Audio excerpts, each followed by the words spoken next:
బంగ్లాదేశ్ లో మళ్లీ అల్లర్లు చెలరేగాయి. రెబెల్ గ్రూప్ లీడర్ మరణించడంతో యువత ఆగ్రహానికి గురయ్యారు. రాత్రి 11 గంటలకు ఈ దాడులు మొదలయ్యాయి. 2 మీడియా సంస్థలను నిరసనకారులు ముట్టడించారు. బిల్డింగ్స్ ను తగలబెట్టి జర్నలిస్టులపై దాడులు చేశారు. భారతీయులు వారి నివాసాలే టార్గెట్ గా యువత దాడులకు దిగింది. ఢాకా, చిట్టగాంగ్ లోను రెచ్చిపోయారు నిరసనకారులు.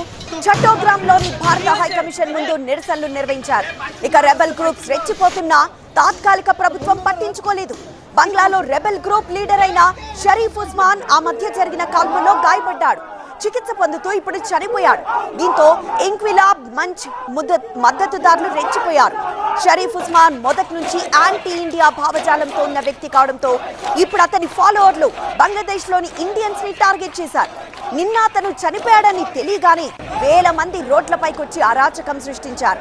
చిట్టగాంగ్ లోని Bharat assistant high commission office ని ముట్టడించారు. భారత్ వ్యతిరేక నినాదాలతో పెద్ద ఎత్తున ఆందోళన చేపట్టారు.